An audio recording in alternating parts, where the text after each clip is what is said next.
حضرت عمر رضی اللہ تعالیٰ عنہ کے دور خلافت میں مدینہ میں ایک گویہ تھا جو گایا کرتا تھا طبلہ سارنگی کے بغیر۔ اس زمانے میں یہ بھی بہت معیوب سمجھا جاتا تھا۔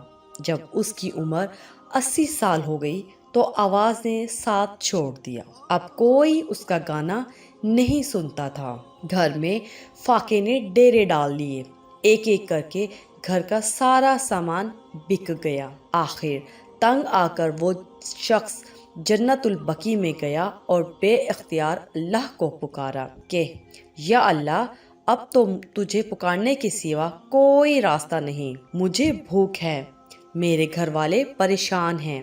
یا اللہ، اب مجھے کوئی نہیں سنتا، تو سن، میں تنگ دست ہوں، تیرے سوا میرے حال سے کوئی واقف نہیں۔ حضرت عمر مسجد میں سو رہے تھے کہ خواب میں آواز آئی، عمر اٹھو، بھاگو، دوڑو، میرا ایک بندہ مجھے بقیع میں پکار رہا ہے۔ حضرت عمر رضی اللہ تعالیٰ عنہ ننگے سر ننگے پیر جنت البقیع کی طرف دوڑے۔ کیا دیکھتے ہیں کہ جھاڑیوں کے پیچھے ایک شخص دھاڑے مار مار کر رو رہا ہے۔ اس نے جب عمر کو آتے دیکھا تو بھاگنے لگا، سمجھا کہ مجھے ماریں گے۔ حضرت عمر نے کہا، رکو، کہاں جا رہے ہو؟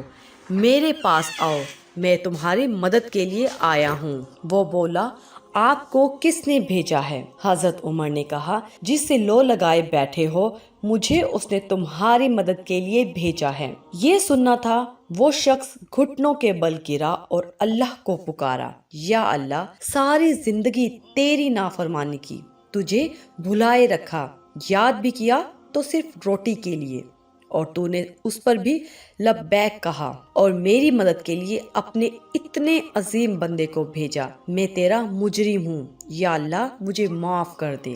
یہ کہتے کہتے وہ مر گیا۔